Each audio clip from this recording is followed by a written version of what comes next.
para que esta sociedad reflexione, crezca y aporte cosas. Ha sido una de las editoras más importantes que hay en la historia He traído la última novela, Carmen. Tienes que escribir un libro, que es muy caro. Sabe de autores en este país, es Carmen Fernández de Blas. Te espero en la próxima novela. O sea, yo no busco que el lector llore. Hombre, en este caso, si lloran, pues cuando me dicen, oiga, me ha hecho llorar, digo, pues no sabe cómo me alegro, porque eso significa Que le ha llegado. que he conseguido el objetivo de producirle una sacudida en el alma. Pero yo sobre todo lo que persigo es no dejar indiferente al lector. Esta novela parte de dos historias muy potentes en un momento histórico también muy difícil y muy duro, que uno es la Guerra Civil Española y otro es la Rusia de Stalin. Y dos mujeres que son las que van a llevar el peso y un niño que está en medio de todo, que yo creo que ahí es lo que, bueno, a mí por lo menos me emociona, porque te das cuenta de la indefensión que tienen a veces los niños frente a la situación de sus mayores. Pero empecemos por la parte histórica social. Yo creo que lo que tú retratas de estos dos momentos históricos, tanto en España como en Rusia, es una denuncia profunda de las dictaduras. Efectivamente. Vamos a ver, yo siempre digo que mis novelas no son históricas, mis novelas son novelas de personajes. Muy de persona. Lo que pasa es que esos personajes tienen que vivir en un momento determinado. Entonces, ¿de qué quería yo hablar en esta novela? Yo quería hablar de dictaduras. Yo quería hablar de la falta de libertad y de que no nos pueden engañar ni nos podemos engañar. No hay dictaduras mejores que otras. Las puedes pintar de rojo, las puedes pintar de azul, las puedes pintar del color que quieras. Al final son iguales todas. Lo único que hacen es cercenar la libertad de los ciudadanos, instaurar la censura, acaban con la libertad de prensa y persiguen todo atisbo de creación. ¿Cómo te has atrevido a hacer esto? ¿Qué te han dicho tus colegas?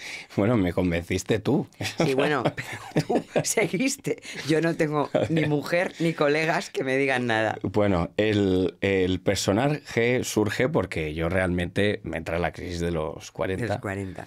Y a mí me entró por un motivo bastante aburrido, que fue el trabajo. Un día me doy cuenta que llevo 14 años en un curro que sí, que está bien, porque no estoy... me pagan bien, tengo un jefe agradable, está bien, pero no es a lo que yo me quiero dedicar. Y entonces me fui a ver a una coach y todo. Y le dije, mira, yo tengo la sensación de que se me da muy bien hacer el imbécil, pero no sé cómo monetizarlo. Y entonces me dijo, mira, lo primero que vamos a hacer es venerar tu primera profesión. Que eso es algo que no hace mucha gente, ¿no? La gente se empieza a quejar. Es que mi trabajo, es que mi trabajo. Mira, macho, tu trabajo te paga muchas facturas. Y es lo que te permite, entre otras cosas, tener una familia, 4 hijos, etc. Y segundo, vamos a dejar de decir cosas como hacer el imbécil. Respeta esa segunda profesión, que puede ser comediante, monologuista, escritor, lo que sea. Y me dijo, necesitas una identidad. Es lo primero que necesitas para esta segunda profesión. Y se me ocurrió el perfil de Cuarentón en crisis. Cuarentón en crisis. Y es lo que me llevó a conocer a tu hija, maravillosa, en una agencia. De repente me llamó una agencia que entré allí y eran todo tías guapísimas. Estupendas. Todas ahí cuarentón. Y cuarentón inflado como un palomo, tú imagínate. Y monísimas todas, pues, pero claro, me empezaron a hablar que si tenía que generar engagement... que si ese tenía... lenguaje raro del marketing, ¿no? ¿Sabes? Que la interfaz de mi... de que no sé qué, que si tenía que ir a eventos, y entonces yo salí ahí, pues eso, fue todo muy halagador, pero yo no quiero ser influencer, como dicen ahora, es que ya solo la palabra ya creador de contenido. Me ataca los nervios. Sí. Entonces yo contesté, oye, mirad, 1000 gracias, pero yo lo que quiero es ser escritor. Y entonces me llama tu hija al día siguiente y me dice, oye, ¿te importa que le dé el número a mi madre, que es asesora editorial? Y digo, pero ¿cómo me va a importar, chiquilla? Por el amor de Dios, adelante. Y entonces me llamaste tú en un tono completamente diferente. Vamos a ver, tú, cuarentón, ¿eres capaz de escribir un libro con estas chorradas que haces en Instagram? Te dije, sí, señora. Pues tienes una semana. Sí, me llamaste así, ¿eh? La primera vez fue así. Bueno, por favor, ¿qué va a pensar la gente? Pues tienes una semana para mandarme la estructura y lo presento a comité. Y a la semana me llamaste y dijiste, me lo han aprobado. Yo te lo juro, no me lo podía creer. te mando el contrato, léetelo si quieres, pero es Penguin, no van a cambiar una coma. Y dije, bueno. Bueno, me está haciendo, o sea, yo creo que me voy a crear otro perfil también. Lo O sea, juro. no sé si no de cuarentón en crisis porque ya no los tengo, pero Así. de Sargento Piper o algo así. Así fue. Y luego ya Fue así, conocí pero bueno. a la Carmen, maravillosa hada madrina que eres, que vas concediendo deseos con tu varita mágica. Pero sí, así fue el Bueno, comienzo. lo que- Yo era un periodista de investigación que llegaba al mundo de los libros un poco sin saber qué era este mundo. Entonces era pura investigación, puro dato. Y entonces desde ahí he hecho 19 libros. A veces me he encontrado con que contar la historia puramente con la realidad era complicado, era un algo difícil. De hecho, fíjate, hice un libro que se llamaba Destrucción Masiva, que era sobre los espías asesinados en Irak, y yo no le encontraba un ángulo. Y entonces, en aquel momento, recuerdo perfectamente que Blanca Rosa Roca, que era mi editor en aquel momento, me dijo, ¿por qué no haces un true crime? Claro, yo lo tenía delante, pero nunca había pensado hacer un true crime, porque yo lo que soy es periodismo de investigación, dato y tal. Y es verdad, el true crime te permite contar la historia tal y como ocurrió y rellenar los huecos, como dice García Márquez, con aquello que pudo haber pasado, pero que tú no tienes acceso a eso. Y en el mundo de los espías es muy importante, porque hay muchas cosas que tú no sabes. Con Líneas Rojas he hecho un poquito eso, ¿no? Con Líneas Rojas partimos de una historia que es real, un tráfico un blanqueo de dinero que ocurre en el año 2002, el año en el que se cambia la peseta por euro. Y a partir de ahí cuento una historia que es real, una historia protagonizada por Mikel Lejarza, el lobo, pero en la cual yo luego relleno vacíos, pero luego lo que hago es crear, en lugar de que la investigara como la hizo en realidad Mikel Lejarza, le creo un equipo, y le creo un equipo con personajes reales que son lo que yo considero que son los mejores espías de este país. ¿Y cuándo dejaste la tele? Yo dejé la televisión por culpa tuya. Sí, por culpa mía. Fue tu Era por- culpa.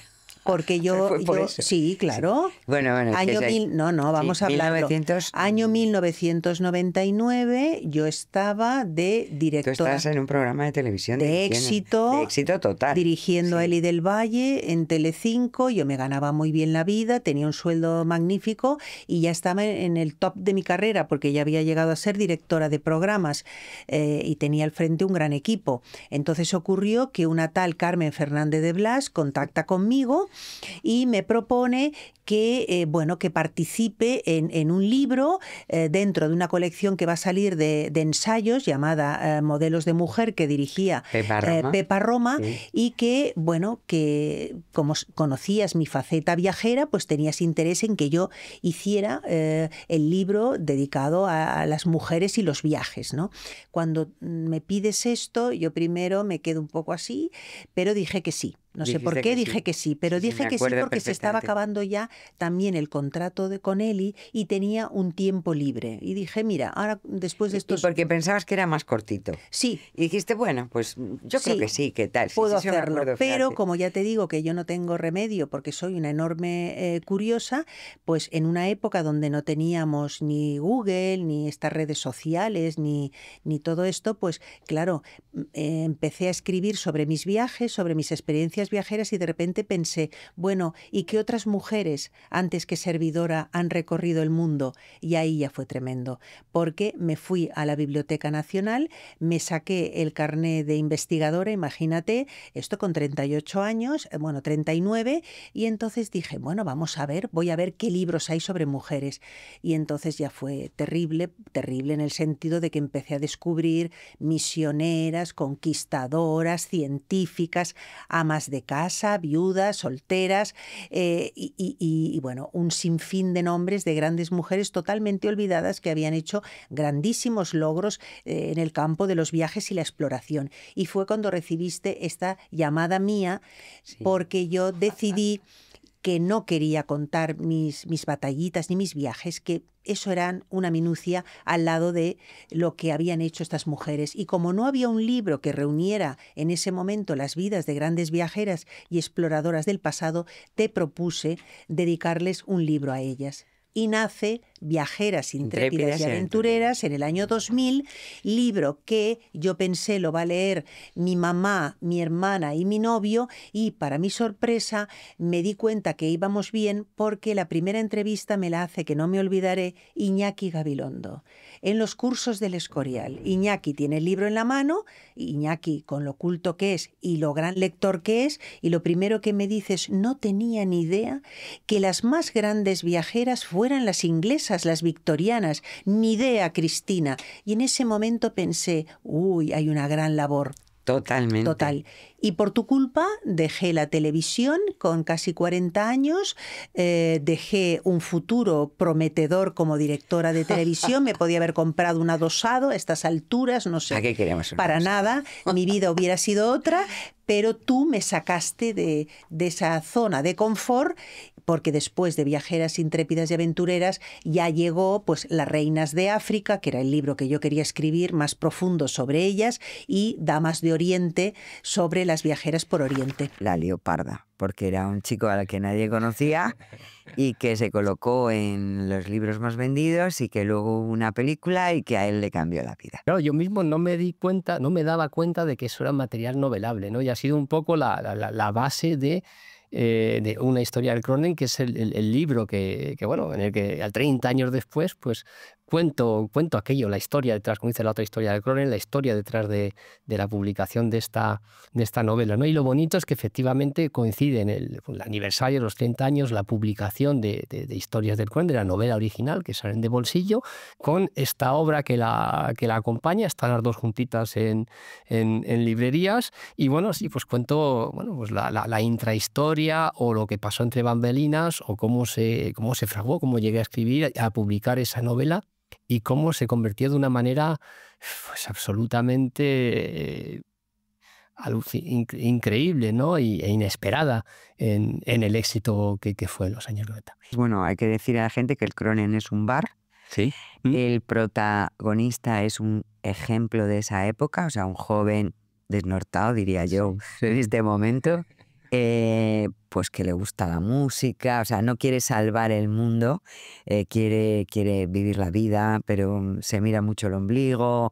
Y entonces esa manera de narrar, es verdad que en ese momento muy impactante, muy descarnada, marcó una revolución en el mundo cultural hace 30 años. Sí. Bueno, esto además voy a abundar todavía más, ¿no? Se llamaba Cronen, el bar, pues porque había una publicidad de Cronenburg en la puerta, entonces todo el mundo decía el Cronen. No, ya en lugar estaba en Francisco Silvera, pegado a María Molina. Era un bar un poco de tránsito. La gente que entraba, sobre todo por la Avenida América, pues tenía tendencia, veniendo de varios pueblos o zonas periféricas, llegaban a este bar, y de ahí después pues se iba al centro, pues a Malasaña, a las discotecas, a donde fuera, ¿no? Y entonces, claro, aquí se juntaban dos cosas. La novela en sí, que tenía esta componente muy realista, muy descarnada, que recreaba pues la vida de un chaval de 20 años en aquel entonces, que eran los años 90, ¿no? Y bueno, pues con mucha noche, mucha droga, mucho sexo, mucho cachondeo. Y el premio Nadal, ¿no? Que era efectivamente, como bien has dicho, es que el premio Nadal era el premio de descubrimiento por excelencia del panorama literario español. Esto arrancó con Carmen Laforet. Y que al final me definió un poco a mí como escritora, que no soy una escritora al uso, que al final yo me voy a viajar por el mundo y a vivir mis aventuras, y es ahí donde encuentro la inspiración para mis manuscritos. ¿Por qué tú te dedicaste o te soñaste con escribir? Porque aquí hay dos facetas de las que vamos a hablar, de tu trabajo como escritora, pero también de tu faceta de aventurera empresaria. Entonces vamos a empezar por la escritora. ¿Cuándo decidiste tú que querías ser escritora? ¿Qué estudiaste? ¿Qué hiciste? Cuéntanos un poco cómo empezó todo. Vale, pues a ver, esta historia en realidad es muy interesante porque a mí desde pequeña me había encantado escribir. De hecho, mi madre era periodista, y entonces yo siempre la veía escribiendo, y a mí me gustaba mucho contar historias. Es verdad que nunca cuando era pequeña me había planteado una carrera de escritora. Yo sabía que me gustaba contar al mundo pues las aventuras que me pasaban, o incluso utilizar mucho mi imaginación, que creo que es una cosa súper potente que siempre he tenido desde que era niña. Tenía una imaginación absoluta que me caracterizaba mucho en mi vida, y siempre me había gustado pues eso, hablar al mundo de lo que veía en mi imaginación y de las historias. Entonces, bueno, yo estudié diseño de moda, que no tiene nada que ver con la escritura, y me fui a vivir a Manhattan, a Nueva York, porque para mí era como la ciudad de los sueños, donde todo el mundo iba a cumplir pues sus sueños, ¿no? Como bien ya sabes, soy muy soñadora también y me quería ir a vivir ahí. Al llegar a Nueva York y trabajar ahí en la Gran Manzana, pues empecé a tener una vida que no era normal, o por lo menos a mí no me parecía muy común, las cosas que me pasaban, las anécdotas que tenía. Y cuando llegaba a España y se lo contaba a mi círculo, todo el mundo me decía, tienes que escribir un libro de tus aventuras. Entonces yo creo que de ahí surgió un poco mi faceta como escritora, una manera de contar al mundo pues todo lo que yo vivía. También yo creo que soy una persona con mucho interior, muy sentida, y me gusta mucho hablar de sentimientos, que al final creo que es una cosa que en la era en la que vivimos está un poco como tapado, ¿no? Al final la gente vive en un estilo de vida que vas a toda prisa y realmente no te paras a pensar cómo te sientes, qué es lo que hay dentro de ti. Entonces yo creo pues que esa manera tan íntima de hablar de todo lo que pasaba en mi cabeza, plus que siempre es verdad que he vivido una vida pues llena de aventuras, una vida sin miedo, siempre me he lanzado a viajar, pues cuando llegué a Nueva York a estudiar ni siquiera hablaba inglés y me fui ahí a buscarme la vida. Entonces yo creo que esas ganas de contar al mundo pues las aventuras y todo lo que ganas cuando te tiras a vivir sin miedo es lo que me llevó a escribir mi primera novela, que escribí ahí en Nueva York. Sí, bueno, y la segunda también tiene La como segunda base, también, sí. O sea, tus novelas están muy vinculadas a tu vida, Sí. claramente ahora lo entiendo, o sea, son novelas que cuentan realmente parte de tu experiencia. Las dos primeras están centradas en tu etapa neoyorquina. Sí. ¿Y qué pasó en Nueva York? O sea, ¿hiciste diseño de moda y te desencantó o qué? ¿Volviste? Justo. Sí. Pero yo creo que al final es un poco probar. De hecho, yo siempre bromeo que voy dando tumbos por la vida sin saber exactamente qué quiero ser. Pero bueno, siempre mirando hacia adelante y pensando en cumplir sueños y ver si me encuentro, que al final pues en busca de mi felicidad. Y Nueva York yo pensaba que iba a estar ahí, que me iba a encantar diseñar. Me gustó mucho y fue una etapa maravillosa, pero no era para mí. Entonces me desencantó y me volví a vivir a España después de haber publicado esas dos primeras novelas y ahí sí que... ¿Y esas dos primeras novelas qué son, Ana? Recuérdalo para la gente que pueda tener interés. Claro. El primer título se llama Sexo con amor es magia y si no gimnasia. Ya, que a ti no te gustaba nada, eso me No, acuerdo. me sigue horrorizando un poco. Que me sigue horrorizando contaste un poco. cuando te conocí. Me dijiste, pero por favor no pongas esos títulos tan horribles. Exacto, exacto. Con la primera novela, bueno, yo creo que esto es una anécdota divertida que contar del mundo editorial, ¿no? Sí. Al final podemos abrir un poco claro, este melón. Se supone que este melón. podcast le interesa a la gente de que quiere saber algo del mundo editorial y qué mejor que el salseo en el mundo editorial. Exacto. Bueno, en todos los mundos el salseo es lo que más nos gusta a los humanos. Pues yo vine con mi manuscrito sobre la Gran Manzana, sobre una aventura de una chica joven, porque claro, esa primera novela la escribí con 21 años. Y yo llegué con mi manuscrito a una gran editorial y me dijeron, bueno, es que como nadie te conoce, no tienes seguidores, en aquella época empezaba a aparecer Instagram en la escena del mundo, ¿no? Nada que ver con lo que es ahora. No tenía seguidores, nadie me conocía. Entonces me dijeron, tenemos este título, Sexo con amor es magia y si no gimnasia. A mí me horrorizó una portada fucsia con una chica con una minifalda que yo pensé, pero bueno. Y me dijeron, pero como nadie te conoce, vamos a publicar. Si quieres publicar con nosotros, este es el título que tenemos para ti. Yo me fui muy digna de la editorial, ya sabes, en plan, yo no voy a publicar esa novela. Y luego cuando vi que las posibilidades que te daban, que te abrían puertas, me acuerdo que en aquella época me dijeron, vas a estar en las estanterías del Vips, que el Vips ahora ya no tiene ni librería. No, ya no tiene, pero entonces sí. Pero entonces yo solo de imaginarme que entraba en el Vips de al lado de mi casa y estaba mi novela, acepté. Entonces, bueno, esa primera novela, Sexo con amor es magia y si no gimnasia, se publicó haciendo un poco caso a los consejos comerciales de la editorial. Luego publiqué El tiempo es lo único que no vuelve, que ahí ya te conocí. Ahí ya es cuando yo te conocí, sí. Contigo. Y me encantó, la verdad. De hecho, hasta la última publicación ha sido mi novela favorita, sin duda. Me parece súper especial y que la escribí con mucho corazón. Y lo mismo, al final son historias que hablan de mis aventuras y de los escenarios donde vivo, pero luego, evidentemente, hay mucha ficción en todo lo que escribo. Y nada, volví a Madrid, que es un poco donde empieza la aventura del mar, ¿no? Yo creo que como dices, de hecho, yo siempre hablo de mi sueño como escritora y al final mi sueño es un día estar ya viejita con una estantería en la que se vea claramente mi evolución en la vida, ¿no? Pues las dos primeras fue mi etapa de Nueva York, las dos siguientes han sido mi etapa del mar. Quién sabe si el día de mañana voy a tener una etapa en el cine. Ojalá. Nunca se sabe. Tú, además, los giros son inesperados. Fue en 1991, fíjate, nos vamos muy atrás en el tiempo, cuando yo siendo periodista me encontré con la historia de una monja de clausura del siglo XVII que decían en los libros de historia que podía estar en 2 lugares a la vez.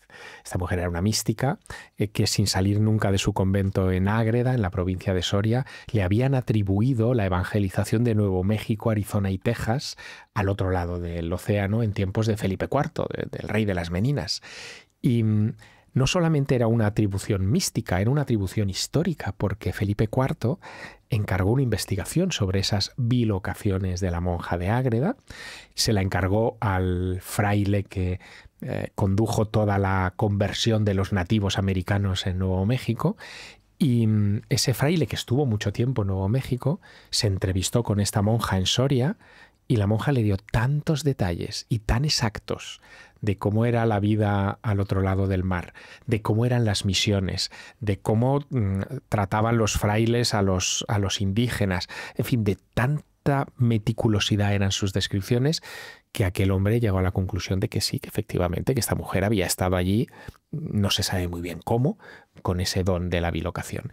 Y yo, con esa documentación histórica en la mano, me pasé por todas las editoriales de la época para que me publicaran un ensayo. Y ninguno quiso publicar un ensayo de una monja que estaba en 2 sitios a la vez. Tú has sido editora muchos años y tú me hubieras dicho seguramente que eso no era comercial, ¿no? Que el momento, los momentos cambian. Mucho, Así que un editor joven que acababa de entrar en Martínez Roca, entonces José María Calvín, fue el que me propuso que convirtiera aquella historia en novela. Y yo me lo estuve pensando un poco y decidí que sí, que podría intentarlo.